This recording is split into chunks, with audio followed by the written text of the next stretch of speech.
అందరం కూడా కూర్చుందామండి. అందరం కూడా కూర్చుందాం. దేవునికి స్తోత్రం. హల్లెలూయా, హల్లెలూయా, హల్లెలూయా. రెండు చేతులు తెచ్చుకున్నారా? ఇద్దరికి పెట్టొచ్చారా? హల్లెలూయా.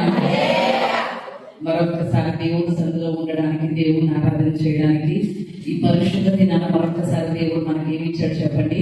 అవకాశం ఇచ్చాడు. అలాంటి దేవుడిని ఎంతైనా స్తుతించవలసిన వారమై ఉన్నాం, ఆరాధించవలసిన వారమై ఉన్నాం. మరొకసారి రాత్రికాల సమయంలో దేవుని వాక్యాన్ని మీతో పంచుకోవడానికి దేవుడు నాకు ఇచ్చినటువంటి సమయం బట్టి దేవుడిని స్తుతిస్తున్నాను. ఆసక్తిగా దేవుని సన్నిధికి ప్రతిష్ఠిత ప్రక్షాళన పండుగల్లో 15వ రోజుల్లోకి కూడి వచ్చినటువంటి మీ అందరికీ కూడా నా హృదయపూర్వకమైన వందనాలు తెలియజేస్తున్నాను. అందరికీ వందనాలండి. దేవునికి స్తోత్రం. హల్లెలూయా, హల్లెలూయా. దేవుని వాక్యంలోకి వెళ్దాం. వెళ్ళే ముందు ఒక చిన్న మాట. దేవుని సన్నిధిలో మనం ఉన్నాం కనుక చాలా శ్రద్ధగా వింటే దేవుని మాటలు భూమి మీద ఉన్నటువంటి జనములన్నిటికంటే ఆయన ఏం చేస్తాడు? మనల్ని హెచ్చిస్తాడు. శ్రద్ధగా ఆయన మాట విన్నప్పుడు ఏ మాత్రం కూడా ఆయన సన్నిధిలో అశ్రద్ధగా ఉండొద్దు. అలాగే మన ప్రవర్తన కూడా ఎలా చూసుకోవాలి చెప్పండి? దేవుని సన్నిధిలో చాలా జాగ్రత్తగా చూసుకోవాలి. మనం ఎక్కడ ఉన్నాము అనేసానంటే దేవుడి సన్నిధిలో ఉన్నాం అనేటువంటి స్పర్శ మనకి ఎంతైనా అవసరం. గడిచిన దినాల్లో నేను చెప్పాను కదా, ఒలింపిక్స్ కి ఒక అమ్మాయి వెళ్ళి వాళ్ళని పర్మిషన్ అడగకుండా ఎటు బయటికి వెళ్ళిందట బాయ్ ఫ్రెండ్ తో. అందుకని ఏం చేసేసారు? డిస్క్వాలిఫై చేసేసారు. ఇంకా ఒలింపిక్స్ లో ప్రవేశం లేదు, మళ్ళా 4 సంవత్సరాల తర్వాత చూద్దాంలే అనేసరి బయటికి వెళ్ళేశారు. మరి ఈరోజు అంతకంటే విలువైనటువంటి దేవుడి సన్నిధిలో ఉన్నాం. అంతకంటే దేవాది దేవుడైనటువంటి గొప్ప దేవుడిని మనం ఆరాధించడానికి వచ్చాం. కాబట్టి దేవుడి సన్నిధిలో మనం ఎంత శ్రద్ధగా ఉండాలి? చాలా సార్లు కాసేపు ఉంటారు, కాసేపు వెళ్తారు, కాసేపు మరలా వస్తారు, మళ్ళీ కాసేపు వెళ్తా ఉంటారు. అంటే 1-2 గంటల సేపు దేవుడి సన్నిధిలో ఉండడానికి కూడా మనం దేవుడికి ఇంపార్టెన్స్ ఇవ్వలేకపోతుంటే, ప్రాధాన్యత ఇవ్వలేకపోతా ఉంటే ఇక దేవుడు మన జీవితంలో కార్యాలు చేయాలి, మేలులు చేయాలి, మనం ఆశీర్వదించబడాలి అంటే ఎలా చెప్పండి? ఇక్కడ 2 గంటలు దేవుడి సన్నిధిలో ఉండడానికి కాసేపు వెళ్ళి కాసేపు వచ్చి కాసేపు నడిచి ఇలా చేస్తా ఉంటే రేపు పరలోకం ఎలా వెళ్ళగలుగుతాం? మనం ఆలోచన చేయండి. పరలోకం వెళ్ళడం అంటే ఆషామాషి సంగతి అయినది కాదు.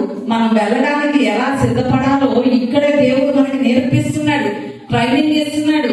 కాబట్టి ఇక్కడ మనం శ్రద్ధగా నేర్చుకుంటే అక్కడికి వెళ్ళగలుగుతాం. కాబట్టి దేవుని సన్నిధిలో ఎంతైనా మనం జాగ్రత్త కలిగి ప్రవర్తించాలి అనే విషయాన్ని మనం మర్చిపోకుండా ఎప్పటికప్పుడు అవగాహనతో ఉండాలనే విషయాన్ని నేను తెలియజేస్తున్నాను. చాలా మంది ఏమనుకుంటున్నారంటే ఈ రాత్రి పాస్టర్ గారు ఉండాలనుకున్నాము, మరలా ఎవరు కనిపిస్తున్నారు? పాస్టర్ గారు కనిపిస్తున్నారు అనేసి అనుకుంటున్నారా? మరొకసారి దేవుడు నాకు అవకాశం ఇచ్చాడు, దాన్ని బట్టి దేవునికి స్తోత్రం. హల్లెలూయా, హల్లెలూయా. మరొకసారి దేవుని వాక్యంలోకి మనం వెళ్దాం. గడిచినటువంటి దినాల్లో మనం శ్రమలు తెచ్చేటువంటి సిరులు అనేటువంటి అంశాన్ని నేర్చుకుంటా వస్తున్నాం. శ్రమలు తెచ్చేటువంటి సిరులు 10 ఆశీర్వాదాలు మనం దేవుని సన్నిధిలో చూసాం. 10 ఆశీర్వాదాలు చెప్పగలుగుతారా? శ్రమల ద్వారా మనకి ఏం కలుగుతుంది? అభివృద్ధి కలుగుతుంది. 2వది సౌందర్యం, క్రీస్తు పోలిక కలుగుతుంది. 3వది ఏంటి చెప్పండి?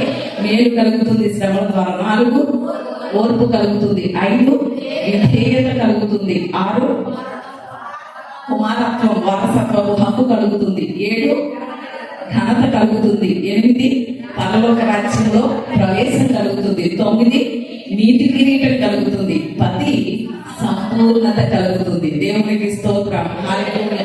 ఇలా శ్రమల ద్వారా దేవుడు ఇచ్చేటువంటి ఆశీర్వాదాలు మనం చూస్తాం. ఈ ఆశీర్వాదాలన్నీ మనం పొందుకోవాలంటే ఎలా నడిపించబడాలి? శ్రమల ద్వారా నడిపించబడాలి కదా. శ్రమలు లేనిదే ఈ ఆశీర్వాదాలు ఏది కూడా మన జీవితంలో లేదు, రాదు కూడా. అందుకని దేవుడు శ్రమల గుండా మనల్ని నడిపిస్తున్నాడు. అలా శ్రమలు వచ్చినప్పుడు మనం ఎలా ఉండకూడదో కూడా కొన్ని విషయాలు నేర్చుకున్నాం. ఎలా ఉండకూడదు చెప్పండి? శ్రమల్లో మనం కృంగిపోకూడదు, భయపడిపోకూడదు, అధైర్యపడిపోకూడదు. అలాగే అయ్యో ఆలస్యం అయిపోతుంది, ఏంటి నా జీవితంలో దేవుడు కార్యం చేయట్లేదే అని ఏమాత్రం కూడా మనం అనుకోకూడదు. మరి ఎలా ఉండాలి శ్రమంలో మనము? ఎలా ఉండాలి చెప్పండి? ధైర్యంగా ఉండాలనేసి అని, అలాగే దేవునికి ప్రార్థన చేస్తా ఉండాలని, అలాగే నిరీక్షణతో ఉండాలని, సంతోషంగా ఉండాలని, ఐదవది ఏంటి చెప్పండి? అతిశయించాలని నేర్చుకుంటూ వస్తున్నాం. మరి మనం మరొక విషయాన్ని కూడా ఇలాంటి ఆలోచన చేద్దాం. అది ఏమిటి అనేసి అంటే, శ్రమల ద్వారా వచ్చే ఆశీర్వాదాలు చూస్తున్నాం. శ్రమల్లో మనం ఎలా ఉండకూడదో ఎలా ఉండాలో కూడా నేర్చుకున్నాం. మరి ఈ శ్రమల్లో దేవుడు మనల్ని ఏమైనా విడిచిపెట్టేస్తాడా? శ్రమల్లో దేవుడు ఏం చేస్తాడు? దేవుడు మనల్ని ఆశీర్వాదాలు మనకి ఇవ్వాలని, శ్రమల ద్వారా వచ్చేటువంటి సిరులు దేవుడు మనకి ఇవ్వాలని శ్రమల గుండా నడిపిస్తున్నాడు. సరే, మన శ్రమల గుండా మనల్ని దేవుడు నడిపించేటప్పుడు, మన జీవితంలోని శ్రమల్ని అనుమతించినప్పుడు, కష్టాలని, ఇబ్బందుల్ని, ఇరుకుల్ని అనుమతించినప్పుడు దేవుడు ఏం చేస్తాడు అనే విషయాన్ని కొన్ని మాటలు ఈ రోజు మనం క్లుప్తంగానే ఆలోచన చేసి తొందరగానే మనం ముగించుకుందాం రండి. శ్రమంలో దేవుడు ఏం చేస్తాడు? చాలా సార్లు అయ్యో ఈ శ్రమంలో దేవుడు నన్ను విడిచిపెట్టేశాడేమో అనేసరి చాలా సార్లు ఏమనుకుంటారు చెప్పండి? చాలా మంది అనుకుంటా ఉంటారు. కానీ మన దేవుడు విడిచిపెట్టే దేవుడు ఏమాత్రం కూడా కాదు. ఎందుకంటే ఆధ్యాత్మికంగా మనల్ని మరింత ఉన్నతమైన స్థితిలోకి తీసుకువెళ్ళాలని. ఉదాహరణకి చూడండి, ఫ్లైట్ మీద వెళ్లే వాళ్ళు కిందకు చూసారనుకోండి, ఫ్లైట్ పైకి ఎగిరే కొద్ది కిందకు చూస్తున్నాం అనుకోండి, ఎలా కనిపిస్తాయి? పెద్ద పెద్ద బిల్డింగ్లు, భవనాలు కూడా ఎలా కనిపిస్తాయి? చిన్న చిన్నగా కనిపిస్తాయి కదా. మనము కూడా ఆధ్యాత్మికంగా ఉన్నత స్థితిలోనికి వెళ్తున్నాం అనుకోండి, ఆధ్యాత్మికంగా ఎదిగినటువంటి స్థితిలోనికి వెళ్తే మనకు వచ్చే శ్రమలు కూడా ఎలా కనిపిస్తాయి? మనకి చిన్న చిన్నగా కనిపిస్తాయి. దేవుడికి స్తోత్రం, హల్లెలూయా. కానీ ఆధ్యాత్మికంగా ఇంకా మనం పసిపిల్లలుగానే ఉన్నాం అనుకోండి, సమస్య చిన్నదైనా మనకి ఎలా కనిపిస్తుంది? పెద్దగా కనిపిస్తుంది. అదే ఆధ్యాత్మికంగా మనం పెద్దగా ఎదిగిన వారిగా ఉన్నాం అనుకోండి, ఎంత పెద్ద సమస్య అయినా మనం ఎలా చూడగలుగుతాం? చిన్నగానే చూడగలుగుతాం. దేన్ని బట్టి అంటే మన ప్రభువుని బట్టి. దేవునికి స్తోత్రం, హల్లెలూయా. మరి ఈరోజు శ్రమలు లేనటువంటి జీవితం ఎలాంటిది అంటే, స్పర్శ లేని శరీరం లాంటిది, స్పర్శ లేని ప్రాణం లాంటిది. ఒక భక్తుడు చెప్పాడు, శ్రమలు లేని జీవితం ఎలాంటిదట? స్పర్శ లేని శరీరం, ప్రాణం లాంటిదట.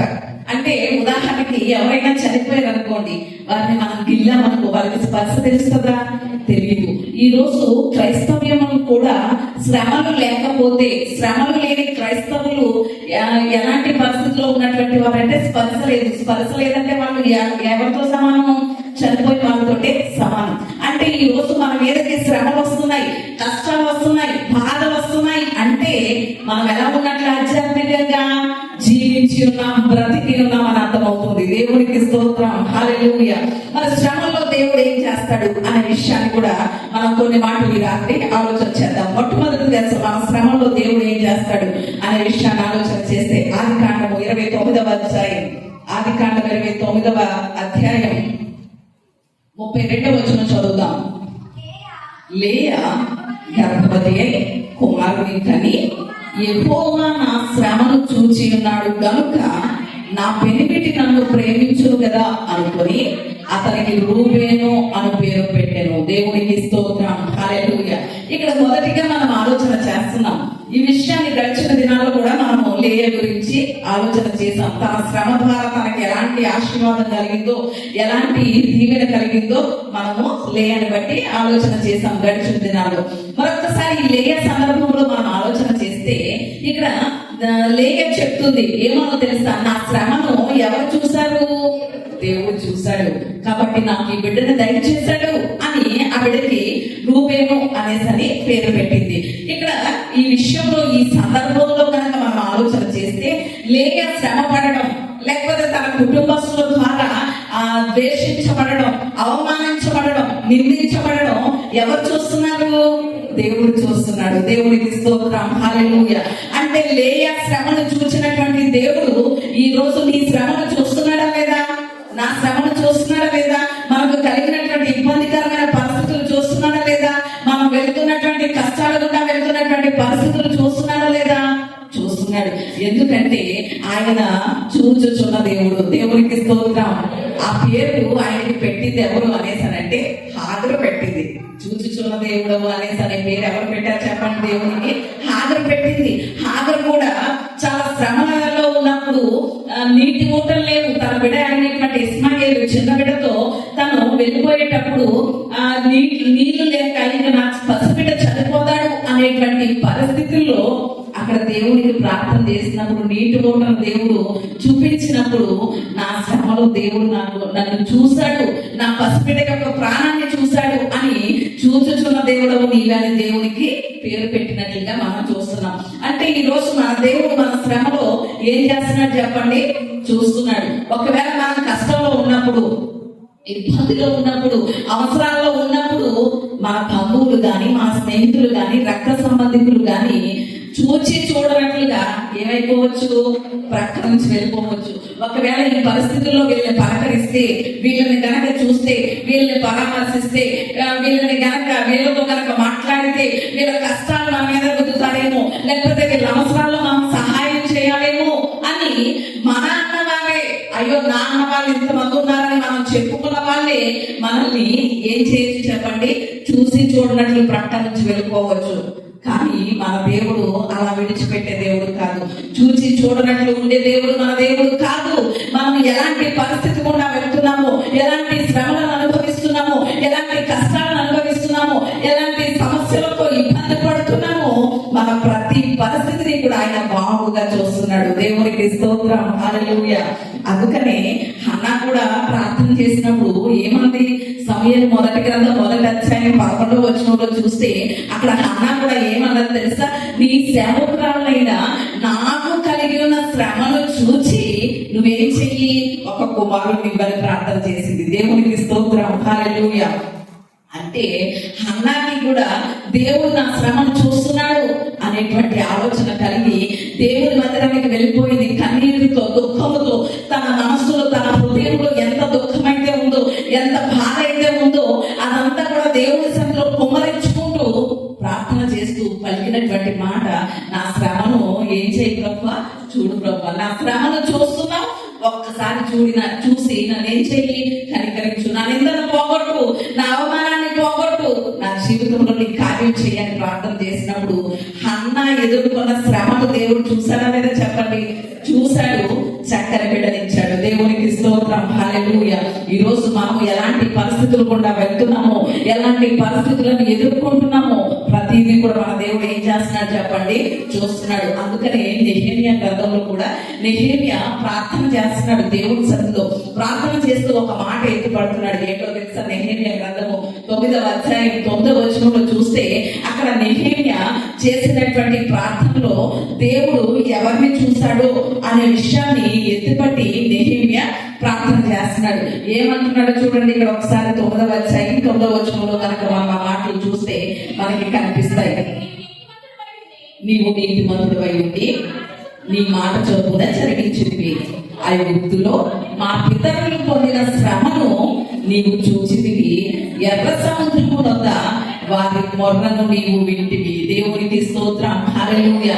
ఇక్కడ నెహెమ్యా యెరూషలేము యొక్క ప్రాకారాలు కట్టడానికి వచ్చినప్పుడు వారికి ఎదురైనటువంటి ప్రతికూలతలు, వారికి ఎదురైనటువంటి సమస్యలు, ఇలాంటి పరిస్థితుల్లో కూడా నెహెమ్యా ప్రార్థన చేస్తున్నాడు. దేవుడు శ్రమలో ఏం చేస్తాడో మరొక్కసారి నెహెమ్యా గుర్తు తెచ్చుకుని దేవుని యొక్క ఔన్నత్యం ఎలాంటిదో, దేవుని యొక్క కృప ఎలాంటిదో, దేవుని యొక్క వాత్సల్యం ఎలాంటిదో గుర్తు చేసుకుంటూ పితరుల జీవితంలో ఆయన చేసినటువంటి కార్యాలను తలంచుకుంటూ దేవునికి ప్రార్థన చేస్తున్నాడు. ఏమన్నా తెలుసా? మా పితరులు ఐగుప్తులో ఉండగా వారి శ్రమను నువ్వేం చేసావు ప్రభువా, చూసావు కదా. ఐగుప్తులో వారు ఎంత శ్రమ అనుభవించారో, ఐగుప్తు దేశంలో వారు ఎంత బాధ అనుభవించారో, ఐగుప్తు దేశంలో వారు ఎంతగా బాధ పెట్టబడ్డారో, హింసించబడ్డారో, ఇవన్నీ నువ్వు చూసావు కదా. వారి శ్రమను చూసావు కదా, వారి మూలుగును చూసావు కదా, ఐగుప్తు బానిసత్వంలో నుండి వారిని విడిపించావు కదా, నువ్వు చూస్తున్నావు కదా. ఈ రోజు మేము కలిగిన పరిస్థితిని కూడా నువ్వు చూస్తున్నావు కాబట్టి నీ కార్యం జరిగించు అని ఇక్కడ నెహెమ్యా చేస్తున్నటువంటి ప్రార్థనను మనం చూస్తున్నాం. మరి ఈ రోజు నెహెమ్యా అలా ఎత్తుపట్టి ప్రార్థన చేశాడు. మనము కూడా మన జీవితంలో ఎదుర్కొనే ప్రతి శ్రమని కూడా దేవుడు ఏం చేస్తున్నాడు చెప్పండి? చూస్తున్నాడు. ఖచ్చితంగా ఆయన సన్నిధిలో మనం చేసే మొరలకు, ప్రార్థనలకు ఆయన కార్యాలు జరిగిస్తాడు. దేవునికి స్తోత్రం, హల్లెలూయా. మొట్టమొదటిగా మన శ్రమలు మనల్ని ఆయన విడిచిపెట్టేవాడు కాదు, కానీ మన ప్రతి పరిస్థితిని ఏం చేస్తున్నాడు చెప్పండి? చూస్తున్నాడు. శ్రమలో దేవుడు ఏం చేస్తున్నాడంటే చూస్తున్నాడు. రెండవదిగా ఆయన మన శ్రమలో ఏం చేస్తున్నాడు అని కనుక ఆలోచన చేస్తే, మరొక విషయాన్ని కనుక మనం ఆలోచన చేస్తే నెహెమ్యా గ్రంథము 9వ అధ్యాయం, ఇదే అధ్యాయం 27వ వచనం కూడా చూద్దాం రండి. అందుచేత నీవు వారిని వారి శత్రువుల చేతికి అప్పగించితివి, ఆ శత్రువులు వారిని బాధింపగా శ్రమకాలమందు వారు నీకు మొర్రపెట్టినప్పుడు ఆకాశమందు నీవు ఆలకించి వారి శత్రువుల చేతుల నుండి వారిని తప్పించుటకై నీ కృపా సంపత్తిని బట్టి వారికి రక్షకులను దయచేసినావు. దేవునికి స్తోత్రం, హల్లెలూయా. ఇక్కడ నెహెమ్యా ప్రార్థనలో మరొక మాటను మనం ఆలోచన చేస్తున్నాం. ఏమంటున్నాడో తెలుసా? దేవుని ప్రభువా, వారు నీకు మొర పెట్టారు శ్రమను చూస్తున్నాడు కదా దేవుడు అని మనం ఊరికనే ఉంటామా చెప్పండి? మన శ్రమలో ఏం చేయాలని ఆలోచన చేసాం. మనం దేవుడికి మొర పెట్టాలి, ప్రార్థన చేయాలని నేర్చుకున్నాం కదా. అలా మన శ్రమలో దేవుడు చూస్తున్నాడు. మనం ప్రార్థన చేసినప్పుడు దేవుడు ఏం చేస్తాడు అంటే మన ప్రార్థనకి ఉత్తరం ఇస్తాడు. దేవుడికి స్తోత్రం, హల్లెలూయా. ఏం చేస్తాడు చెప్పండి? ఉత్తరం ఇస్తాడు. ఇక్కడ నెహెమ్యా కూడా అదే మాటలు చెప్తున్నాడు. ప్రభువా, వారి శ్రమలో వారు నీకు మొరపెట్టినప్పుడు ఆకాశమందు నీవు ఆలకించి వారికి ఏం చేశావు? శత్రువుల నుండి విడిపించావు, వారికి సమాధానం ఇచ్చావు, ఉత్తరం ఇచ్చావు అని నెహెమ్యా ప్రార్థన చేస్తున్నాడు. ఈ ప్రార్థన ఎక్కడ మనకి కనిపిస్తుంది? నెహెమ్యా ఎవరి గురించి ఇక్కడ ప్రార్థన చేస్తున్నాడంటే ఇశ్రాయేలు గురించే. ఎక్కడ అంటే ఐగుప్తు బానిసత్వంలో ఉన్న ఇశ్రాయేలు గురించి మొదట చేశారు. ఇప్పుడు ఎక్కడ ఉన్న ఇశ్రాయేలు గురించి చేసిన ప్రార్థన మనకి కనిపిస్తుంది అంటే న్యాయాధిపతుల గ్రంథంలో ఉన్నటువంటి ప్రజల గురించి జ్ఞాపకం చేసుకుంటూ నెహెమ్యా ప్రార్థన చేస్తున్నాడు. అక్కడ న్యాయాధిపతుల గ్రంథంలో జరిగినటువంటి విషయాలు ఏంటి అంటే అక్కడ చక్రం తిరుగుతూ ఉంటది. న్యాయాధిపతుల గ్రంథం చదివారా? ఎంతమంది చదివారు? దేవునికి స్తోత్రం, హల్లెలూయా. న్యాయాధిపతుల గ్రంథం కనుక మనం చూస్తే అక్కడ మనకి కనిపిస్తా ఉంటది పాప చక్రం తిరగడం అన్నట్లుగా పేరు ఉంటుంది దానికి. ఏంటి అనేసరంటే ఇశ్రాయేల్ ప్రజలు వారి పరిస్థితులు బాగున్నప్పుడు ఏమైపోతా ఉంటారు? దేవునికి దూరం అయిపోతా ఉంటారు, విరోధం అయిపోతా ఉంటారు, దేవునికి ఆయాసం కలిగిస్తా ఉంటారు. అప్పుడు దేవునికి ఆయాసం కలుగుతుంది కదా అని వాళ్ళని శ్రమ పెట్టడం దేవుడు మొదలు పెడితే మరలా వాళ్ళు ఏం చేస్తా ఉంటారు? దేవునికి మొదలు పెడతా ఉంటారు, ప్రభువా మా శ్రమలో నుండి మమ్మల్ని విడిపించమంటే. అలా శత్రువుల చేతి నుండి విడిపించడానికి ఒక న్యాయాధిపతిని, వాళ్ళనే రక్షకులు అన్నారు. ఒక రక్షకుడిని దేవుడు పుట్టించడం, ఆ రక్షకుడు వచ్చి శత్రువుల చేతిలో నుండి వారిని విడిపించడం. విడిపించిన తర్వాత మళ్ళా పరిస్థితులు బాగున్నాయి కదా, మళ్ళా వీళ్ళు ఏం చేస్తారు?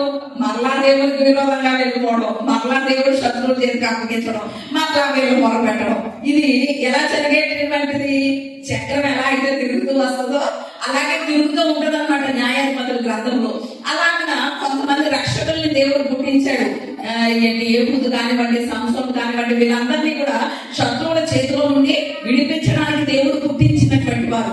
ఈ విషయాన్ని జ్ఞాపకం చేసుకుంటున్నాడు. అంటే వాళ్ళు ఎన్నిసార్లు తప్పిపోయినా, ఎన్నిసార్లు శత్రువుల చేతికి అప్పగించబడినా, ఎన్నిసార్లు శ్రమలోనికి వెళ్ళిపోయినా కూడా నువ్వు నీకు మొర్రపెట్టినప్పుడు నీవేం చేసావు? వాళ్ళ మొరలకు సమాధానం ఇచ్చి వారి వరకు రక్షకులను పుట్టించాలని జ్ఞాపకం చేస్తున్నాడు. దేవునికి స్తోత్రం.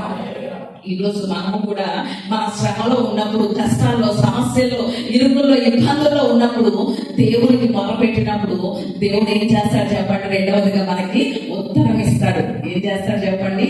ఉత్తరం ఇస్తాడు. ఉత్తరం ఇవ్వడం అంటే సమాధానం ఇవ్వడం ఇస్తాడు. మన సమస్యకి పరిష్కారం ఇస్తాడు. ఏ సమస్య గుండా అయితే మనం ప్రయాణం చేస్తున్నామో, ఏ పరిస్థితుల్లో అయితే మనం వెళ్తున్నామో, ఏ కష్టాల గుండా అయితే నడుస్తున్నామో వాటన్నిటికీ దేవుడు సమాధానం ఇస్తాడు.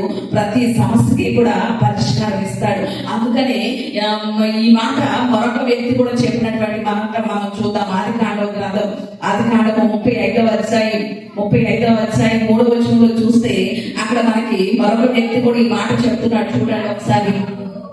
యాకోబు తన ఇంటి వారితోనూ తన యొద్ద ఉన్న వారందరితోనూ మీ యొద్ద ఉన్న అన్య దేవతలను పారవేసి మిమ్మల్ని మీరు శుచిపరచుకొని మీ వస్త్రములను మార్చుకోండి. మనము లేచి బేతేలునకు వెళ్ళుదుము. నా శ్రమ దినమున నాకు ఉత్తరం ఇచ్చి నేను వెళ్ళిన మార్గమున నాకు తోడై ఉన్న దేవునికి బలిపీఠము అక్కడ కట్టెదనని చెప్పారు. దేవునికి స్తోత్రం, హల్లెలూయా. ఇక్కడ యాకోబు తన ఇంటి వారందరితో ఒక మాట చెప్తున్నాడు. ఏమో తెలుసా, యాకోబు యాసాను మోసం చేసి తండ్రి దగ్గర నుంచి దీవెన పొందుకున్న తర్వాత రెబ్కా ఏం చేస్తుంది, యాకోబుని లాబాను దగ్గరికి పంపించేస్తుంది కదా. అక్కడ లాబాను దగ్గర ఎన్ని సంవత్సరాలు ఉన్నాడు యాకోబు? 20 సంవత్సరాలు ఉన్నాడు. 20 సంవత్సరాలు ఉన్న తర్వాత దేవుడు అతనికి ప్రత్యక్షమయ్యి, యాకోబు లే, నువ్వు ఏమని తీర్మానం చేసుకున్నావు నా సన్నిధిలో, ఏమని నాకు ప్రమాణం చేసావు, ఏమని నాతో నిబంధన చేసుకున్నావు? మొదట యాకోబు బయలుదేరినప్పుడు ఒక రాత్రి ఎక్కడ ఉండిపోయాడు? లూజు అనే ప్రాంతంలో ఉండిపోయాడు. చీకటి పడిన తర్వాత ఆ లూజు అనేటువంటి ప్రాంతంలో ఒక రాయిని తలగడగా చేసుకుని ఆ రాత్రి అక్కడ పడుకున్నప్పుడు అక్కడ ఏం అనుభవించాడు చెప్పండి? దేవుని సన్నిధిని అనుభవించాడు, ఒక పరలోకపు దర్శనాన్ని అనుభవించాడు. అప్పుడు లేచి ఒక రాతిని నిలవబెట్టి దాని మీద నూనెను పోసి ఏం చేశాడు? ఇది దేవుని మందిరమే అని లూజు అనే ప్రాంతాన్ని ఏ పేరు పెట్టాడు? బేతేలు అనే పేరు పెట్టాడు లూజు అనే ప్రాంతానికి. అంటే ఈ రోజు వరకు లూజు అనే ప్రాంతానికి ఉన్నటువంటి పేరేంటి చెప్పండి? బేతేలు. బేతేలు అని యాకోబు పెట్టక ముందు ఆ ప్రాంతం పేరు లూజు అన్నమాట. అక్కడ బేతేలులో దేవునితో ఒక నిబంధన చేసుకున్నాడు యాకోబు, ఒక వడబడిక చేసుకున్నాడు, దేవునితో ఒక ప్రమాణం చేశాడు. ఏమన్నా తెలుసా, నేను చాలా కష్ట సమయంలో ఉన్నానయ్యా, నా అన్నయ్య నన్ను తరుమేస్తున్నాడు చంపేద్దాం అనేసి అని, కాబట్టి నా అన్నయ్యతో నుండి నా ప్రాణం దక్కించుకోవడానికి నేను పారిపోతున్నాను. నా శ్రమలో నువ్వు నాకు తోడుగా ఉంటే, నేను వెళ్ళే స్థలంలో నువ్వు తోడుగా ఉంటే నేను నీకు 10వ వంతు ఇస్తాను అనేసి ఒక వడంబడిక చేసుకున్నాడు. నీ మందిరాన్ని నేను కడతానని ఒక వడంబడిక చేసుకున్నాడు.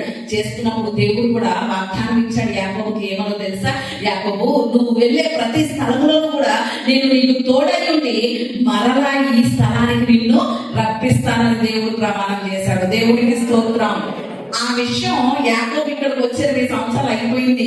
ఇక దేవుడి మందిరం కడతాము లేకపోతే 10వ వంతు ఇస్తాను, ఈ మొక్కుబడులన్నీ మనం ఎప్పుడు చేసుకుంటాం? మొక్కుబడులు ఎప్పుడు చేసుకుంటాం?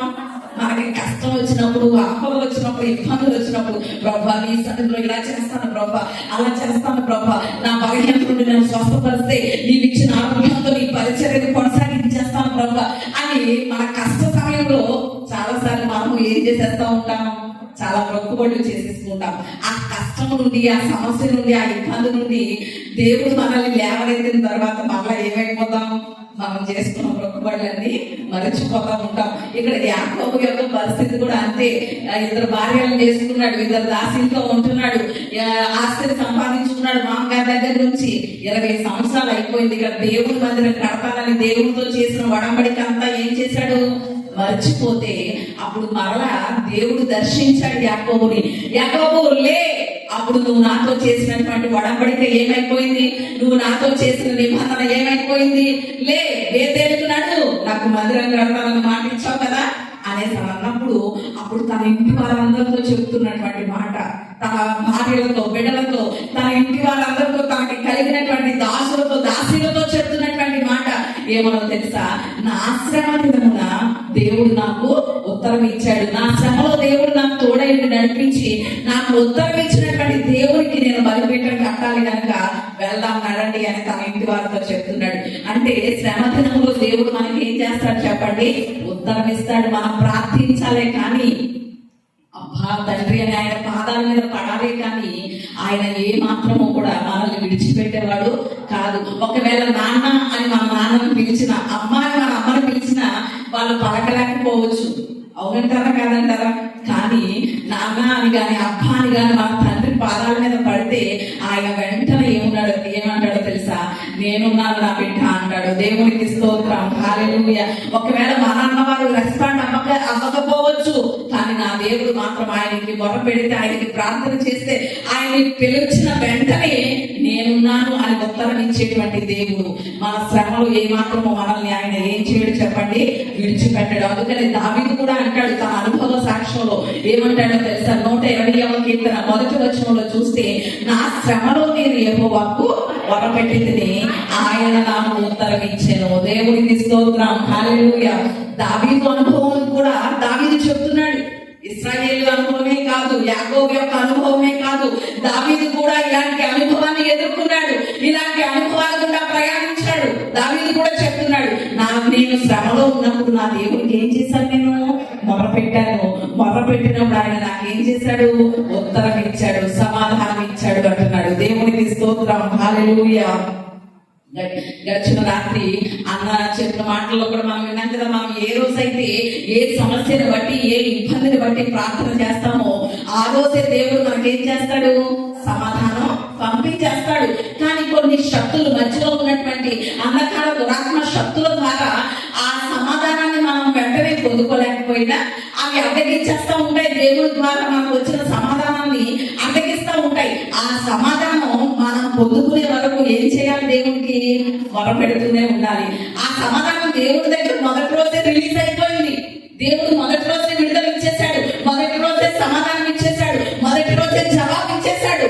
కానీ మన దగ్గరికి రావడానికి, ఆ శక్తులు అడ్డుకుంటున్నటువంటి వాటిని జయించాలి రావడానికి మనం అది వచ్చే వరకు ఏం చేస్తూ ఉండాలి, మొరపెడతానే ఉండాలి. మనం ఏమనుకుంటామంటే ఇంకా దేవుడు సమాధానం ఇవ్వట్లేదు చాలే అని ఏం చేస్తూ ఉంటాం, చాలా సార్లు మన ప్రార్థన జీవితంలో సరిగిపోతూ ఉంటాం, నిర్లక్ష్యం చేస్తూ ఉంటాం, నిరుత్సాహపడిపోతూ ఉంటాం. కానీ దేవుడు వెంటనే ఏం చేసే దేవుడు చెప్పండి, సమాధానం ఇచ్చేటువంటి దేవుడు, ఉత్తరం ఇచ్చేటువంటి దేవుడు. మన శ్రమలో ఒక సైనికుడు అక్కడి గుడారాలు వేసుకున్నారు, వాళ్ళు శత్రువులు ఎదురించడానికి సైనికులందరూ కూడా. ఒక సైనికుడు తన గుడారంలో చీకటి పడిపోయింది, అన్ని గుడారాలు కూడా అందరు సైనికులు పడుతున్నారు. కానీ తన టెంట్ లో, తన గుడారంలో ఒక సైనికుడు తనకున్నటువంటి శ్రమలు, తనకున్నటువంటి సమస్యలు ఒక పుస్తకంలో రాసుకుంటున్నాడట. రాసుకుని ఇవన్నీ తీరేదెప్పుడు, వీటన్నిటికీ పరిష్కారం ఎప్పుడు అనేసని క్వశ్చన్ మార్క్ పెట్టుకుని ఆ బుక్ అలా రాసుకుంటూ పట్టుకుని పోయాడట. ఆ సైనికుల్ని నడిపించేటువంటి అధికారి చూశాడట. ఏంటి, ప్రతి టెంట్ లోనూ లైట్ కట్టేసుకుంది, ఈ గుడారంలో ఈ టెంట్ లో మాత్రం లైట్ కట్టలేదేంటి అని లోపలికి వచ్చి చూస్తే ఆ సైనికుడు రాసుకున్నటువంటి ప్రతి సమస్య, తన కుటుంబంలో ఏదైతే ఉందో, తన జీవితంలో ఏదైతే ఇబ్బందికరమైన పరిస్థితి ఉందో, ఏ శ్రమ ఉందో తను నడుస్తున్నాడు, ఇవన్నీ రాసుకుని ఇవన్నీ తీరేదెప్పుడు అని క్వశ్చన్ మార్క్ పెట్టుకుని రాసుకున్నాడు కదా ఒక డైరీలో. అవన్నీ చదివాడట. చదివి క్రింద అధికారి ఏం చేశాడంటే సంతకం పెట్టాడట. దేవునికి స్తోత్రం, హల్లెలూయా. ఇప్పుడు చెప్పండి, తనకున్న సమస్యలన్నిటికీ అధికారి కనుక సంతకం పెడితే అవి వెంటనే ఏమైపోతాయి, తీరిపోతాయి కదా. ఒక ఉదాహరణకి మనం లోన్ పెట్టినప్పుడు తిరుగుతా ఉన్నాం దేనికని, బ్యాంక్ మేనేజర్ గారు ఏం పెట్టాలని, సంతకం పెట్టాలి. సంతకం పెడితే వెంటనే అది ఏమైపోద్ది, శాంక్షన్ అయిపోద్ది కదా. ఆయన సంతకమే ప్రాముఖ్యం కదా. మనం ఎన్ని పేపర్స్ పట్టుకెళ్ళినా, ఎన్ని డాక్యుమెంట్స్ పట్టుకెళ్ళినా మెయిన్ ఏది కావాలి, లోన్ శాంక్షన్ అవ్వాలంటే మేనేజర్ గారి యొక్క సంతకం కావాలి కదా. అలా అధికారి ఆ మాటల క్రింద వెంటనే సంతకం పెట్టాడట. అంటే తనకు ఉన్నటువంటి సమస్యలన్నీ కూడా ఏమైపోయినాయి చెప్పండి, తీరిపోయి. ఈ రోజు మన ప్రభువు కూడా ఏం చేస్తున్నాడో తెలుసా, 2000 సంవత్సరాల క్రితమే మన పాపాలు, శాపాలు అన్నిటికీ కూడా ఆయన ఏం చేశాడో తెలుసా, కింద సంతకం పెట్టేశాడు. ఇవన్నీ నేను భరిస్తాను, నీకు రావాల్సిన శిక్షణ అంతా నేను భరిస్తాను, నీకు రావాల్సినటువంటి శాపం అంతా నేను భరిస్తానని ఆయన ఎప్పుడో సంతకం పెట్టేశాడు. అందుకని అపోస్తలుడైన పౌలు రోమీయులకు రాసినటువంటి పత్రికలో అంటాడు, ఏమో తెలుసా, తన సొంత కుమారుడే ఇవ్వడానికి వెనుక తీయనటువంటి దేవుడు ఆయనతో పాటు సమస్తాన్ని నీకు ఎందుకు అనుగ్రహింపడు. దేవునికి స్తోత్రం. అంటే ఈ రోజు ఆయన సొంత కుమారుడే మనకి ఇచ్చేశాడు అంటే మన సమస్యలను తీర్చలేడా, మన కష్టాలను తీర్చలేడా, మన బాధల్లో నుండి మనకు విడుదల ఇవ్వలేడా అంటే ఖచ్చితంగా ఏం చేస్తాడు చెప్పండి, ఇవ్వగలడు. మన శ్రమలో మనకి ఖచ్చితంగా ఆయన ఏం చేస్తాడు చెప్పండి, ఉత్తరం ఇచ్చే దేవుడు అయి ఉన్నాడు. మూడవదిగా కూడా మనం చూద్దాం, మన శ్రమలో దేవుడు ఏం చేస్తాడు అని కనుక ఆలోచన చేస్తే మొట్టమొదటిగా ఆయన ఏం చేస్తాడు చెప్పండి, చూస్తున్నటువంటి దేవుడు అయి ఉన్నాడు. రెండవదిగా ఏంటి చెప్పండి, ఉత్తరం ఇచ్చే దేవుడు అయి ఉన్నాడు మన శ్రమలో. మూడవదిగా ఏం చేస్తాడు అనేసి సమూయేలు 2వ గ్రంథం 16వ అధ్యాయం, సమూయేలు 2వ గ్రంథం 16వ అధ్యాయం 12వ వచనం చదువుకుందాం. 16-12. యెహోవా నా శ్రమను లక్ష్య పెట్టునేమో, వాడి పలికిన శాపములకు బదులుగా యెహోవా నాకు మేలు చేయునేమో అంటున్నాడు. దేవునికి స్తోత్రం, హల్లెలూయా. ఇక్కడ మూడవదిగా ఆలోచన చేస్తే ఈ మాటలు ఎవరు పలుకుతున్నారు అంటే దావీదు పలుకుతున్నాడు.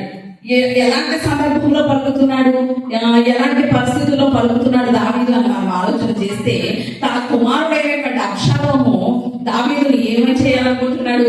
చంపాలనుకుంటున్నాడు. చంపాలనేసని తరుగుతున్నటువంటి పరిస్థితిలో తన కుమారుడైనటువంటి అబ్షాలోం దగ్గర నుంచి దావీదు ఏం చేస్తున్నాడు? పారిపోతున్నాడు. పారిపోతూ తన వెంట ఉన్న వారితో ఒక కొండ ఎక్కుతా ఉంటే ఆ కొండ మీద ఒక వ్యక్తి ఉన్నాడు. అతని పేరేంటి? షిమి అనేటువంటి వ్యక్తి దావీదుని ఏం చేస్తున్నాడంటే బహుగా దూషిస్తున్నాడు. చీపో నరహంతకుడు అనేసని చాలా విపరీతమైనటువంటి అవమానకరమైనటువంటి దుర్భాషలతో దావీదుని దూషిస్తున్నాడు. దూషిస్తా ఉంటే అప్పుడు దావీదు దగ్గర ఉన్నటువంటి అభిషేక్ అనేటువంటి ఒక సైనికుడు వెంటనే దావీదుతో అంటాడు, ఏమో తెలుసా రాజా, చచ్చిన కుక్క వంటి ఈ వ్యక్తిని చంపడం 5 నిమిషాల పని. చంపేయమంటావా? నిన్ను దూషించడం ఏంటి? నిన్ను ఇలా దుర్భాషలు మాట్లాడటం ఏంటి? ఆ షిమిని చంపేస్తాను అని అభిషేక్ మాట్లాడుతుంటే అప్పుడు దావీదు చెప్తున్నాడు, ఏమో తెలుసా, ఈ రోజు నాకు కలిగినటువంటి ఈ శ్రమని దేవుడు ఏం చేస్తాడు? లక్ష్య పెట్టునేమో. వాడు పలికినటువంటి శ్రావణులకు బదులుగా దేవుడు నాకు మేలు చేస్తాడేమో. నువ్వు చంపక్కర్లేదు, దేవుడు నా శ్రమను ఏం చేస్తున్నాడు? లక్ష్య పెడుతున్నాడు అని దావీదు చెప్తున్నాడు. దేవునికి స్తోత్రం, హల్లెలూయా. అంటే మూడవదిగా మన శ్రమను దేవుడు ఏం చేస్తున్నాడు చెప్పండి? లక్ష్య పెడుతున్నాడు. ఏం చేస్తున్నాడు? లక్ష్య పెడుతున్నాడు. లక్ష్య పెట్టడం అంటే పట్టించుకోవడం. ఏంటి చెప్పండి? లక్ష్య పెట్టడం అంటే పట్టించుకోవడం, లేకపోతే మన మీద శ్రద్ధ నిలపడం, లేకపోతే మన మీద దృష్టి నిలపడం అనేసరి కూడా అర్థాలు వస్తాయి. అందుకని పేతురు రాసినటువంటి తన పత్రికలో ఒక మాట దీని గురించి మాట్లాడతాడు. పేతురు రాసినటువంటి మొదటి పత్రిక 5వ అధ్యాయం 5వ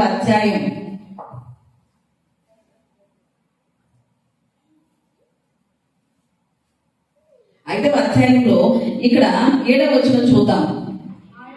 ఆయన మిమ్ముల గురించి చింతించుచున్నాడు కనుక మీ చింత యావత్తు ఆయన మీద వేయండి. అంటే చింతించుచున్నాడు అంటే లక్ష్యం చేస్తున్నాడు, దృష్టి నిలుపుతున్నాడు, మనల్ని పట్టించుకుంటున్నాడు అనేసరి. ఇక్కడ దావీదు కూడా అదే మాట చెప్తున్నాడు. ఏమో తెలుసా, దేవుడు నన్ను నా శ్రమను ఏం చేస్తున్నాడు? లక్ష్య పెడుతున్నాడు. ఏం చేస్తున్నాడట? లక్ష్య పెడుతున్నాడు. ఈ రోజు మనం వెళ్ళేటువంటి శ్రమలు, మనకున్నటువంటి కష్టాలు, మనకున్నటువంటి ఇబ్బందులు, ప్రతికూల పరిస్థితులు, ఇవన్నిటినీ దేవుడు ఏం చేస్తున్నాడు చెప్పండి? లక్ష్య పెడుతున్నాడు. చాలా మంది ఏమనుకుంటారు తెలుసా, ఏదైనా ఒక సమస్య వచ్చినప్పుడు, ఏదైనా కష్టం వచ్చినప్పుడు, ఇబ్బంది వచ్చినప్పుడు ఇక చాలా మంది ఏమనుకుంటారంటే ఇక నా పని అయిపోయింది, నేను ఇంకా ఈ సమస్యల నుండి బయటికి రాలేను, నా బ్రతుకు ఇంకా ఇంతే, ఎప్పుడుతో అయిపోయిందిలే అనేసి అనుకుంటా ఉంటారు. కానీ నీవు నమ్ముకున్నటువంటి దేవుడు చేతకాని వాడా? నీ శ్రమలో నుండి నిన్ను విడిపించలేని వాడా? కాదు. ఆయనకి అసాధ్యమైనది ఏది లేదు. ఆయన ఏదైనా చేయగలడు, ఎంతైనా కూడా నీ కొరకు చేయగలడు. కాబట్టి ఆయన ఎలాంటి వాడు నువ్వు గ్రహించినప్పుడు ఆయన మన సమస్యలు, మన శ్రమలు మనల్ని పట్టించుకుంటున్నాడు అనే విషయాన్ని కనుక మనం ఆలోచన చేస్తే, లక్ష్య పెడుతున్నాడు అనేటువంటి ఆలోచన కనుక చేస్తే, ఈ శ్రమలు నా పని అయిపోయిందిలే, ఇక నేను ఇంతేలే నా సమస్య, లేకపోతే ఇంతవరకు చాలే అనేటువంటి మాటలు ఏమి కూడా మన నోట రావు. మన శ్రమలో దేవుడు మనల్ని పట్టించుకుంటున్నాడు అనేటువంటి అవగాహన మనకి ఎంతైనా అవసరం. మూడవది ఏంటి చెప్పండి? మన శ్రమలో దేవుడు ఏం చేస్తున్నాడు? మనల్ని లక్ష్య పెడుతున్నాడు. ఏం చేస్తున్నాడు? లక్ష్య పెడుతున్నాడు, పట్టించుకుంటున్నాడు. నాలుగవదిగా కూడా చూద్దాం. నాలుగవదిగా ఆయన మన శ్రమలో ఏం చేస్తున్నాడు అనే విషయాన్ని కనుక ఆలోచన చేస్తే 91వ కీర్తన 15వ వచనం చూద్దాం. అతడు నాకు మొరపెట్టగా నేను అతనికి ఉత్తరమిచ్చదను, శ్రమలో నేను అతనికి తోడై ఉండేదను, అతని విడిపించి అతని గొప్ప చేసేదను. దేవునికి స్తోత్రం, హల్లెలూయా. ఇక్కడ ఈ 91వ కీర్తనలో కనుక మనం ఆలోచన చేస్తే ఇక్కడ భక్తుడు చెబుతున్నటువంటి మాట ఏంటో తెలుసా? నా శ్రమలో దేవుడే చెప్తున్నాడు, శ్రమలో నేను అతనికి తోడై ఉండేదను, అతన్ని విడిపించి ఏం చేస్తాడట? గొప్ప చేస్తాడట. దేవుడికి స్తోత్రం, హల్లెలూయా. అంటే నాలుగవదిగా శ్రమలో దేవుడు మనకి ఏం చేస్తాడు? తోడుగా ఉంటాడు. ఏం చేస్తాడు చెప్పండి? తోడై ఉంటాడు. ఎలాంటి కష్టమైనా, ఎలాంటి బాధ అయినా, మా నాన్న వాళ్ళు మనల్ని విడిచిపెట్టినా, మా కుటుంబస్తులు త్రోసివేసినా, నెట్టివేసినా, లేకపోతే మనల్ని నిందించిన, అపహాస్యంగా మాట్లాడినా, దోషణ పాలు చేసిన, ఎలాంటి పరిస్థితి అయినా కూడా, ఎవరు మనల్ని విడిచిపెట్టినా కూడా మన దేవుడు మాత్రం మనకు తోడుగానే ఉంటాడు. దేవునికి స్తోత్రం. శ్రమ వచ్చింది కదా ఆయన విడిచిపెట్టేయండి. ఒకవేళ మనుషులైతే మన శ్రమలను బట్టి బట్టి విడిచిపెట్టేస్తారు. మనకి డబ్బు ఉంటే మనతో ఉంటారు, లేదంటే ఏం చేస్తారు చెప్పండి, దాటిపోతా ఉంటారు, విడిచిపెట్టేస్తా ఉంటారు. కానీ మన దేవుడు అలాంటి వాడు కాదు. మన శ్రమలో మనకి ఏమై ఉంటాడు చెప్పండి, తోడుగా ఉంటాడు. తోడుగా ఉండడమే కాదు, విడిపించి మనల్ని ఏం చేస్తాడట, గొప్ప చేస్తాడట. ఈ విషయంలో కనుక మనం ఆలోచన చేస్తే మనకి బాగా బెస్ట్ ఎగ్జాంపుల్ ఎవరు అంటే యోసేపును మనం చూడొచ్చు. యోసేపు ఎన్ని శ్రమల గుండా వెళ్ళాడు, ఎన్ని పరిస్థితులు, ఎన్ని సమస్యలు, ఎన్ని కష్టాలు అనుభవించాడో మనకి బాగా తెలుసు. ఆ శ్రమల వెనుక యోసేపు ఏమైనా పొరపాట్లు చేసిన వాడిగా ఉన్నాడా, లేకపోతే దేవుని వాక్యాన్ని తప్పిపోయిన వాడిగా ఉన్నాడంటే లేదు. కానీ అతన్ని గొప్ప చేద్దాం అనేటువంటి రీతిలోనే దేవుడు ఏం చేశాడు చెప్పండి, శ్రమలను అనుమతించాడు, శ్రమలుగా నడిపించాడు. ఈ రోజు కొంతమందికి వాళ్ళు చేసే అపరాధాలను బట్టి, లేకపోతే దేవుడి వాక్యానికి అవిధేయులుగా ఉండడాన్ని బట్టి శ్రమ వస్తే, ఇంకొంతమందిని దేవుడు పరిపూర్ణతలోనికి నడిపించడానికి, సంపూర్ణులుగా చేయడానికి, శ్రమ ద్వారా వచ్చే ఆశీర్వాదాన్ని ఇవ్వడం కోసమే దేవుడు ఏం చేస్తాడు చెప్పండి, శ్రమలు కూడా నడిపిస్తాడు. యోసేపు విషయంలో తన అన్నదమ్ములు అందరూ అతన్ని అసహించుకున్నట్లుగా చూస్తున్నాం. కొట్టి గుంటలో పడేసిన తర్వాత ఒక అన్నయ్య వచ్చి, ఎదుగురా మనతో కూడా కదరా అంటే ఎవరికి అమ్మేశారు, విద్యార్థులకు అమ్మేశారు. ఐగుప్తుకు వెళ్ళిపోయాడు. అక్కడ పోతిఫర్ ఇంట్లో అక్కడ కూడా నమ్మకంగా ఉంటే పోతిఫర్ భార్య ద్వారా శోధించబడడం, మళ్ళా శ్రమ ఎదుర్కొన్నాడు. మళ్ళా ఎక్కడికి వెళ్ళాడు, చెరసాలలో కూడా యోసేపు నమ్మకత్వాన్ని చూసి చెరసాల అధిపతి అతని మీద కటాక్షం ఉంచేలా దేవుడే చేశాడు. అంటే ప్రతి సమస్యలో కూడా దేవుడు ఎలా ఉన్నాడు చెప్పండి, యోసేపుకి తోడుగానే ఉన్నాడు. అన్నదమ్ములు గుంటలో పడేసినప్పుడు అక్కడ దేవుడు తోడుగా ఉన్నాడు. పోతిఫర్ ఇంట్లో అక్కడ పోతిఫర్ భార్య ద్వారా శోధన ఎదురైనప్పుడు, చెరసాలలోకి వెళ్ళినప్పుడు కూడా అక్కడ దేవుడు ఏం చేశాడు చెప్పండి, యోసేపుకి తోడుగా ఉన్నాడు. కాబట్టి ఆ చెరసాల అధిపతికి ఏం కలిగించాడు, యోసేపు మీద కటాక్షం, దయని కలిగించాడు, కరుణను కలిగించేలా చేశాడు. అక్కడ నుంచి ఎక్కడికి వచ్చాడు యోసేపు, ఫరో దగ్గరకు వచ్చాడు. దేవునికి స్తోత్రం, హల్లెలూయా. అంటే ప్రతి శ్రమలోనూ కూడా, ప్రతి సమస్యలోనూ, ప్రతి ఇబ్బందికరమైన పరిస్థితుల్లోనూ కూడా యోసేపు దేవుడు తోడుగా ఉన్నాడు. తోడుగా ఉండడమే కాదు, ఏం చేశాడు చెప్పండి, ఆ శ్రమల్లో నుండి అతన్ని విడిపించి గొప్ప చేశాడు. దేవునికి స్తోత్రం. ఫరో ఉన్నాడు అనేసనంటే రాజుకు మాత్రమే, పేరుకు మాత్రమే. కానీ రాజు తర్వాత రాజంతటి స్థితి ఎవరికి వచ్చింది, యోసేపు వచ్చింది. అంతగా గొప్ప చేశాడు దేవుడు. ఈ రోజు శ్రమకుండా ప్రయాణిస్తున్నటువంటి నిన్ను దేవుడు విడిపించి గొప్ప చేయడానికి సమర్థత కలిగినటువంటి వాడు నా దేవుడు. ఆ శ్రమలో నీకు తోడుగా ఉండి నిన్ను విడిపించి గొప్ప చేయడం ఆయన ఉద్దేశమైనది. కాబట్టి ఏమాత్రం కూడా శ్రమల్లో ప్రయాణం చేస్తున్నటువంటి, కష్టాలు కూడా వెళ్తున్నటువంటి మనం ఏమాత్రం కూడా భయపడక్కర్లేదు.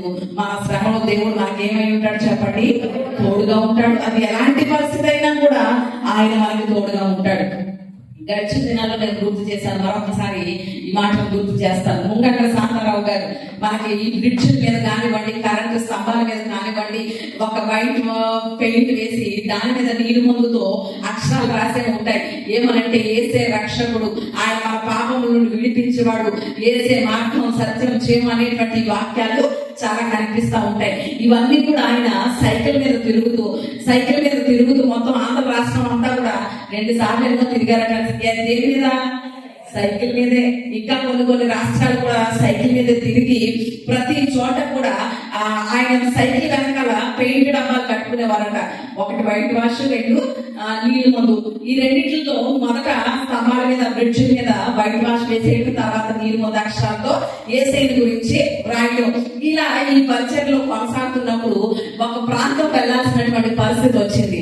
వస్తే ఆ ప్రాంతానికి వెళ్ళాలి అనేసరికి అవతల వెళ్ళాలంటే అడవి మధ్యలో నుంచి వెళ్ళాలి. ఈ మధ్యలో నుంచి వెళ్ళేటువంటి సమయంలో రాత్రి అయిపోయింది, అవతలకి వెళ్ళేటువంటి పరిస్థితి లేదు. అప్పుడు ఆ రాత్రి ఏం చేశాడు అంటే ఆయన, ప్రభువా ఈ రాత్రి ఇక్కడ అడవిలోనే నేను ఉండాలి. అడవిలో ఏం సంచరిస్తాయి, మనుషులు సంచరిస్తారా, ఎవరు సంచరిస్తారు చెప్పండి, క్రూర మృగాలు సంచరిస్తాయి కదా, చాలా విషపూరితమైనటువంటివి సర్పాలు ఇవన్నీ సంచరిస్తాయి కదా. అప్పుడు ఆయనకి తెలుసు దేవుడు తోడుగా ఉంటాడు ఎలాంటి పరిస్థితుల్లో అని ఆయన యొక్క విశ్వాసం. కాబట్టి ఒక సర్కిల్ గీసాడట, రౌండ్ గా ఒక కర్రతో ఏం చేశాడు చెప్పండి, సర్కిల్ గీసాడట. సర్కిల్ గీసి ఆ సర్కిల్ మధ్యలో ఈయన పడుకొని ప్రార్థన చేస్తున్నాడట. ఏమనంటే, ప్రభువా ఈ సర్కిల్లో నేను పడుకుంటున్నాను. ఇది భయంకరమైనటువంటి అడవి, ఇక్కడ భయంకరమైనటువంటి క్రూర మృగాలు ఉంటాయి అనేసి అని తెలుసు. కాబట్టి నువ్వు నాకు ఏం చేస్తావు, తోడుగా ఉంటావు అనేసి అని ప్రార్థన చేసుకుని పడుకున్నాడట. ఒకవేళ అలాంటి పరిస్థితి కనుక మనకుంటే నిద్ర పడుతుందంటారా? ఆ పరిస్థితుల్లో మనం ఉంటే నిద్రపోతామా చెప్పండి? ఏ మాత్రం కూడా నిద్రపోం. ఆయన దేవుని మీద అచంచలమైన విశ్వాసం కనుక హాయిగా పడుకున్నాడు. మనకి చిన్న శ్రమ వస్తే చాలు దాని గురించి ఓరిగా ఏం చేసేస్తా ఉంటాం, ఆలోచించేసి తల పీకేసుకుని తలపోటు రప్పించేసుకుని నిద్రపోతామా చెప్పండి? అసలు నిద్ర అనేది పట్టదు. కానీ ఆయన అలాంటి శ్రమల పరిస్థితుల్లో ఉన్నా కూడా హాయిగా నిద్రపోయారట. ఎందుకంటే నా దేవుడు నా శ్రమలో నాకు తోడుగా ఉంటాడు, నన్ను లక్ష్యం పెట్టే దేవుడు ఉన్నాడు కదా, నన్ను విడిపించే దేవుడు ఉన్నాడు కదా అనేటువంటి నిరీక్షణతో హాయిగా నిద్రపోయారట. ఉదయం సూర్యుడు ఉదయించడంతో ఆయనకి మెలకు వచ్చిందట. మెలకు వచ్చి చూసుకునేసరికి ఆ సర్కిల్ చుట్టూరు ఆయనకి కొన్ని పాదముద్రలు కనిపించినాయట. ఏంటి చెప్పండి? పాదముద్రలు ఏంటి అంటే, ఇప్పుడు మన చుట్టూ కూడా పాదముద్రలను బట్టి చెప్తా ఉన్నారు. ఈ పులి ఎక్కడెక్కడ తిరుగుతుందో పాదముద్రలను బట్టే కదా ఇక్కడ సంచరించింది ఈ నర్సరీలో. లేకపోతే గడిచిన దినమనుకుంటా మడపేట స్కూల్ దగ్గర పాదముద్రలు కనిపించినాయి. పులి అంటే కడిగి నుంచి ఎక్కడికి వచ్చేసింది, పులి మడపేట వచ్చేసింది. అంటే ఆ పాదముద్రలను బట్టి గుర్తిస్తున్నారు కదా. అలా ఆయన కూడా లేచి చూసేసరికి ఆ సర్కిల్ చుట్టూ కొన్ని పాదముద్రలు కనిపించినాయట. అవి వేటివేటివో తెలుసా? ఏడుగు పాదముద్రలు, పులి పాదముద్రలు, ఎలుగుబంటి పాదముద్రలు, వీటన్నిటి ముద్రలు కనిపించింది. కానీ ఆ సర్కిల్ బయటే ఉన్నాయి అన్ని పాదాలు. కానీ ఒక్క పాదమైన సర్కిల్ లోపల అడుగు పెట్టిందా చెప్పండి? అడుగు పెట్టలేదు. దేవునికి స్తోత్రం. అంటే దేవుడు ఆయనకి ఎలా ఉన్నాడు? తోడుగా ఉన్నాడు. దేవుడు తోడుగా ఉన్నప్పుడు నీ మీదకి ఎలాంటి క్రూరజంతు అంటే ఎలాంటి పెద్ద సమస్య అయినా, ఎలాంటి శ్రమ అయినా, ఎలాంటి బాధ వచ్చినా కూడా ఏమి నిన్ను తాకలేదు, ముట్టలేదు, చేయలేదు. దేవునికి స్తోత్రం. దేవుడు మన శ్రమలు మనకి ఏం చేస్తాడు చెప్పండి? తోడుగా ఉంటాడు. ఆ విషయాన్ని మనం ఏమాత్రం కూడా మర్చిపోవక్కర్లేదు. 5వ మాట కూడా చెప్పిన మాటలు ముగిస్తాను. శ్రమలో దేవుడు ఏం చేస్తాడు అనే విషయాన్ని కనుక ఆలోచన చేస్తే యోబు గ్రంథం 36వ అధ్యాయం, యోబు గ్రంథం 36వ అధ్యాయం 15వ వచనం చదువుకుందాం. శ్రమపడు వారికి కలిగిన శ్రమ వలన ఆయన విడిపించును. దేవునికి స్తోత్రం. హల్లెలూయా. శ్రమలో మనకి తోడై ఉండడమే కాదు, 91వ కీర్తనలో అదే మాట చెప్పాడు కదా, శ్రమలో నేను తోడై ఉంటాను, ఆ శ్రమ నుండి ఏం చేస్తాను, విడిపిస్తానని కూడా దేవుడు చెప్పాడు. అలాగే ఇక్కడ యోబు గ్రంథంలో కూడా ఈ మాట మనం ఆలోచన చేస్తున్నాం. శ్రమపడి వారి శ్రమలో నుండి దేవుడు ఏం చేస్తాడట? విడిపిస్తాడట. దేవునికి స్తోత్రం. అంటే శ్రమలో మన దేవుడు ఏం చేస్తాడు అంటే 5వది ఏం చేస్తాడు చెప్పండి? విడిపిస్తాడు. మనల్ని శ్రమలు గుండా వెళ్తున్నాం, కష్టాలు గుండా, శోధనలు గుండా, ఇబ్బందులు గుండా, ఇరుకులు గుండా వెళ్తున్నాం అని ఏ మాత్రం కూడా మనం భయపడక్కర్లేదు, అధైర్యపడక్కర్లేదు. ఆ ప్రతి పరిస్థితి నుండి దేవుడే మనల్ని విడిపిస్తాడు. విడిపిస్తానని ఆయన చెప్తున్నాడు, విడిపిస్తాడు కూడా ఖచ్చితంగా. దేవునికి స్తోత్రం. హల్లెలూయా. ఇదే మాట కీర్తనకారుడు కూడా చెప్తాడు. చూడండి 34వ కీర్తన 17వ వచనం చూస్తే అక్కడ కూడా ఈ మాట రాయబడింది. నీతిమంతులు మొరపెట్టగా యెహోవా ఆలకించును, వారి శ్రమలన్నిటిలో నుండి ఆయన వారిని విడిపించును. దేవుడికి స్తోత్రం. హల్లెలూయా. మన శ్రమలో దేవుడు ఏం చేస్తాడంటే, ఏం చేస్తాడు చెప్పండి? మనల్ని విడిపిస్తాడు. చాలా సార్లు ప్రతికూల పరిస్థితులు, కొన్ని ఇబ్బందికరమైన పరిస్థితులు ఎదుర్కొన్నప్పుడు దేవుడు విడిపించినటువంటి సందర్భాలు నా జీవితంలో కూడా నేను చాలా చూశాను. కొన్ని పరిస్థితుల్లో దేవుడు విడిపించిన సందర్భాలు ఎన్నో ఉన్నాయి. ఒక విషయం నేను చెప్పి ముందుకు వెళ్తాను. గడిచినటువంటి కరోనా పరిస్థితుల్లో మొదటి వేవ్ వచ్చింది కదా, కరోనా వేవ్. అప్పుడు ఎవరికి కరోనా వచ్చినా, లేకపోతే కరోనా వచ్చిన వాళ్ళ దగ్గరికి వెళ్ళినా వాళ్ళని ఎన్ని రోజులు క్వారంటైన్ లో పెట్టేవారు? ఒక 15 రోజులు. ఎక్కడ ఉంచేవారు చెప్పండి? క్వారంటైన్ లో ఉంచేవారు. వాళ్ళతో ఎవరిని మాట్లాడనివ్వడం కాదు. లేకపోతే అలా ఉన్నటువంటి వాళ్ళందరూ వాళ్ళ ఇంట్లో చేంజ్ చేయకూడదు, బయటికి రాకూడదు, వాళ్ళ ఇల్లునే క్వారంటైన్ గా మార్చేసేవారు. అలాంటి పరిస్థితుల్లో మా మామయ్య గారు అమ్మాయి మ్యారేజ్ ఫిక్స్ చేశారు, మ్యారేజ్ పెట్టి ఫోన్ చేశారు, ఖచ్చితంగా రావాలనేసి. మామయ్య గారు అమ్మాయి అంటే చాలా దగ్గర కదా, పెళ్లికి వెళ్ళాలి, ఏం చెయ్యాలి, వెళ్ళాలా లేదా అనేసి నేను ప్రార్థన చేసుకుంటే ఖచ్చితంగా చెప్పారు ప్రభు వెళ్ళవద్దు అనేసి. వెళ్ళొద్దనేసరంటే మరి దగ్గర వాళ్ళేమో ఫీల్ అవుతారు. అప్పటికే చాలా ఫోన్లు వచ్చేస్తున్నాయి, ఎప్పుడు వస్తున్నారు అనేసి అని. వస్తాంలేండి చూద్దాంలేండి అంటున్నాను కానీ కరెక్ట్ అయిన సమాధానం వాళ్ళకి ఇవ్వట్లేదు. ఎందుకంటే దేవుడు వెళ్ళొద్దన్నాడు కనుక ఆయన మాట ఖచ్చితంగా వినాలి కదా. అప్పుడు ఇంక వెళ్ళడం మానేసాం. దేవుడు వద్దన్నాడు కదా, ఎందుకు వద్దన్నాడు అనేసి ఆగిపోతే ఆ రోజు ఉదయం పెళ్లి జరుగుతుంది అక్కడ. ఆ రోజు కూడా ఉదయం చాలా సార్లు ఫోన్ చేశారు, మా నాన్నగారు వస్తున్నారు, ప్రధానం మీరు చేతురు కానీ వాక్యం చెబుతారు కానీ అనేసి అది మాస్టర్ గారు కోరికే ఫోన్ చేస్తున్నారు, ఇక్కడ రావట్లేదు అనేసి చెప్పేశారు. అక్కడ ఆ పెళ్లి దగ్గర ఉన్నటువంటి వాళ్ళందరూ నాకు ఫొటోస్ పెడుతున్నారు వాట్సాప్ లో, వాళ్ళు ఎలాగా ఉంటున్నారో తీయించుకుంటున్నారు, ఈ ఫొటోస్ అన్ని పెడుతుంటే మనసులో ఒక రకమైన బాధ. అవును కదా, ఎవరైనా ఆనందపడుతూ ఉంటే మన వాళ్ళు మనం అదే ప్లేస్ లో ఉండాలి కదా, అయ్యో నేను కూడా ఉంటే ఆ వాళ్ళతో ఆనందించు కదా అనేసి కొంచెం బాధ కలుగుతుంది కదా. హృదయంలో కొంచెం బాధ కలిగి వెంటనే నేను మోకరించాను, ప్రభువా వాళ్ళందరూ చూడు ఎంత ఆనందంగా ఉన్నారో, నన్ను వెళ్ళొద్దన్నో, సరే నాకు లోక సంబంధమైన ఆనందాలు సంతోషాలు కాదు, నీ మాటే ముఖ్యం, నువ్వు ఏది చెప్తే అదే తప్ప నీకన్నా సంతోషకరమైనది ఆనందకరమైనది నాకు ఏది లేదు, నాకు ఆనందాలు అక్కర్లేదు కూడా అనేసరి నేను ప్రార్థన చేసుకున్నాను. ఇక నా బాగా అయిపోయిన తర్వాత ఆ పెళ్లి అయిన తర్వాత ఒక 3 రోజులకి తెలిసినటువంటి విషయం ఏంటంటే మా మామయ్యకి కరోనా. ఏంటి చెప్పండి, పెళ్లి కూతురు తండ్రి ఏంటి కరోనా. అప్పుడు అక్కడ ఉన్నటువంటి పంచాయతీ వాళ్ళందరూ కూడా ఇచ్చినటువంటి విషయం ఏంటంటే, స్టేట్మెంట్ ఏంటంటే, పెళ్లికి వచ్చిన వాళ్ళందరినీ మరలా ఏం చేయండి, రప్పించండి, 15 రోజులు ఎక్కడ ఉంచండి, మీ ఇళ్లలో క్వారంటైన్ లో ఉంచండి అనేసి అన్నారు. మా అక్క వాళ్ళిద్దరూ పెళ్లికి వెళ్ళారు, వాళ్ళిద్దరిని మరలా రప్పించేశారు. వాళ్ళ ఊర్లో ఎక్కువే మరలా వాళ్ళని వెనక్కి రప్పించేశారు. మా నాన్నగారు వాళ్ళ ఇంట్లో వాళ్ళని ఎన్ని రోజులు క్వారంటైన్ లో పెట్టేశారు, 15 రోజులు క్వారంటైన్ లో పెట్టేశారు. ఒకవేళ నేను కనుక ఆ పెళ్లికి వెళ్ళి ఉంటే నేను 15 రోజులు ఏమైపోవాలి, అక్కడ క్వారంటైన్ లో ఉండిపోవాలి. ఇక్కడ ఏంటి అదిగారి మామగారి పరిస్థితి ఏంటి, పిల్లల పరిస్థితి ఏంటి కదండి, చాలా ఇబ్బందికరమైన పరిస్థితి ఎదుర్కోవాల్సి వద్దును. నేను భాస్కర్ అక్కడ ఉండిపోతే ఇక్కడ పరిస్థితులు ఎలా ఉంటాయి చెప్పండి. అంటే ఆ పరిస్థితిలో నుండి నన్ను విడిపించడానికి దేవుడు ఏం చేశాడు, వెళ్ళొద్దని ముందుగానే చెప్పేశాడు. దేవునికి స్తోత్రం, హల్లెలూయా. అలా మనం ఎదుర్కోబోయే శ్రమలో నుండి విడిపించగలడు, ఎదుర్కొంటున్న శ్రమలో నుండి కూడా నా దేవుడు విడిపించగలడు. మరి రోజు శ్రమంలో మనం ఏమాత్రం కూడా కృంగిపోనక్కర్లేదు. ఆయన మనల్ని ఏం చేస్తాడు చెప్పండి, విడిపిస్తాడు. శ్రమలో మనకి ఏం చేస్తాడు, తోడుగా ఉంటాడు. ఈ రోజు మనం 5 విషయాలు నేర్చుకున్నాం. మొట్టమొదటి శ్రమలో ఏం చేస్తాడు చెప్పండి, ఆయన చూచుచున్న దేవుడిగా ఉన్నాడు. మన శ్రమను పట్టించుకోలేని దేవుడు కాదు, లేకపోతే చూసి చూడనట్టు ఊరుకునే దేవుడు కాదు.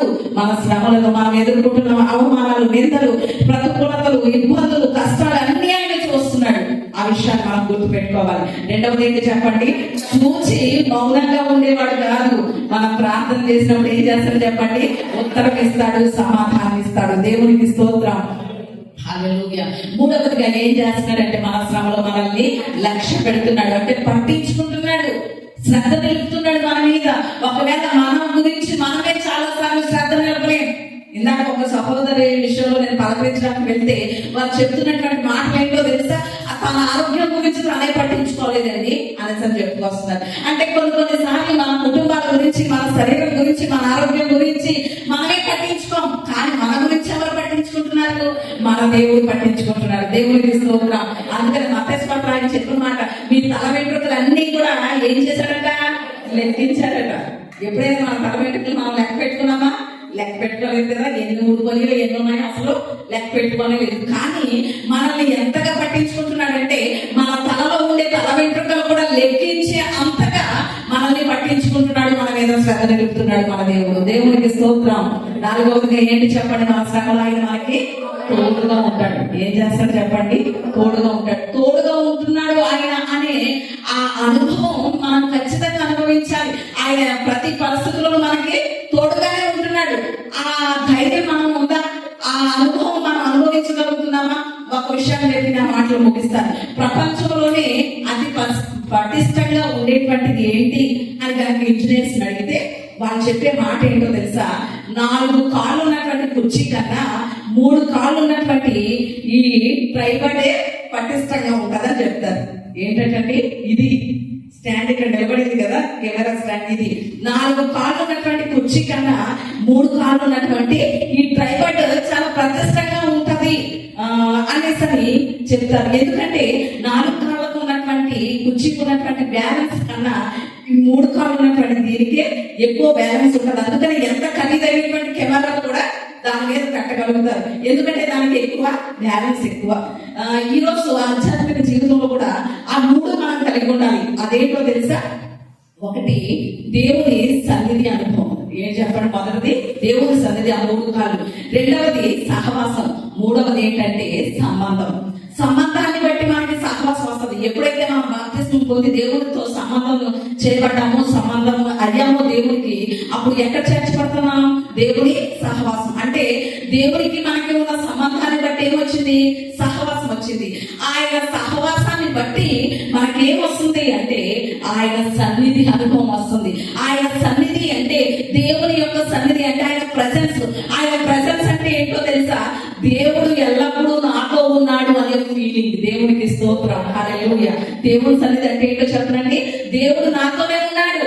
కష్టమైన, బాధైనా, ఇరుకైనా, ఇబ్బంది అయినా, సంతోషమైన, ఆనందమైన, ఏదైనా కూడా ప్రతి పరిస్థితిలోనూ నా దేవుడు నాతోనే ఉన్నాడు అనే ఫీలింగే దేవుడి సన్నిధి. దేవునికి స్తోత్రం. మరి ఈ రోజు ఎంతమంది దేవుడు మనతో ఉన్నాడు అనే దేవుడి సన్నిధి అనుభవాన్ని అనుభవించగలుగుతున్నాం? అలా అనుభవిస్తే మన శ్రమలో ఏమాత్రం కూడా మనం ఏం చేయాలి చెప్పండి? బాధపడం, భయపడం, అధైర్యపడం. ఎప్పుడు మన శ్రమలో ఆయన మనకి ఎలా ఉంటాడు? తోడుగానే ఉంటాడు. ఐదవది ఏం చేస్తాడు చెప్పండి? మన శ్రమలో నుండి మనల్ని విడిపిస్తాడు, గొప్ప చేస్తాడు. కాబట్టి శ్రమ దినం మనం కృంగిన ఎడల చేతకాని వాళ్ళం అయిపోతాం. మన శ్రమలు దేవునికి మొరపెడదాం. శ్రమల ద్వారా వచ్చేటువంటి సిరులు, ఆశీర్వాదాలన్నీ పొందుకుందాం. అవన్నీ దేవుడు మనకి ఇవ్వాలని శ్రమల గుండా మనల్ని నడిపిస్తున్నాడు. ఆయన నడిపించినప్పుడు మనం ఏమాత్రం కూడా శ్రమలో అధైర్యంగా ఉండొద్దు, భయపడుతూ ఉండొద్దు, కృంగిపోవద్దు, ఆలస్యం అయ్యిందని అనుకోవద్దు. ధైర్యంగా ఉందాం, నిరీక్షణతో ఉందాం, దేవునికి మొరపెడుతూ ఉందాం, దేవునికి ప్రార్థన చేస్తూ ఉందాం, సంతోషిస్తూ ఉందాం. శ్రమల ఎందుకు కూడా అతిశయపడుతూ ఉందాం. ఎందుకంటే నన్ను నమ్మాడు కాబట్టే దేవుడు నాకు శ్రమలను తీర్చాడని అతిశయపడదాం శ్రమలో కూడా. అలాంటి శ్రమలో దేవుడు మనల్ని ఏం చేస్తాడు చెప్పండి? చూస్తున్నాడు. ఏం చేస్తాడు? మొట్టమొదటిగా చూస్తున్నాడు. చూచి ఊరుకునే దేవుడు కాదు. ఏం చేస్తాడు? మనకి ఉత్తరం ఇస్తాడు. మూడవదిగా లక్ష్య పెట్టి మన మీద శ్రద్ధ నిలుపుతాడు. నాలుగవదిగా మనకి తోడుగా ఉంటాడు. తోడుగా ఉండి ఆ శ్రమలో నుండి మనల్ని విడిపిస్తాడు, గొప్ప విజయాన్ని మనకి ఇస్తాడు. అట్టి కృప దేవుడు మనందరికీ దయచేయను గాక. మనందరూ కూడా మోకరించినట్లయితే ప్రార్థన చేసుకుందాం. ప్రతి ఒక్కరు కూడా ప్రార్థన చేసుకుందాం. ఈ శ్రమలు తెచ్చేటువంటి సిరులు అనేటువంటి ఈ అంశంలో ఎన్నో విషయాలు దేవుడు మనతో మాట్లాడాడు. మనం నడుస్తున్నటువంటి శ్రమలు గుండా మనం ప్రయాణం చేస్తున్నటువంటి పరిస్థితి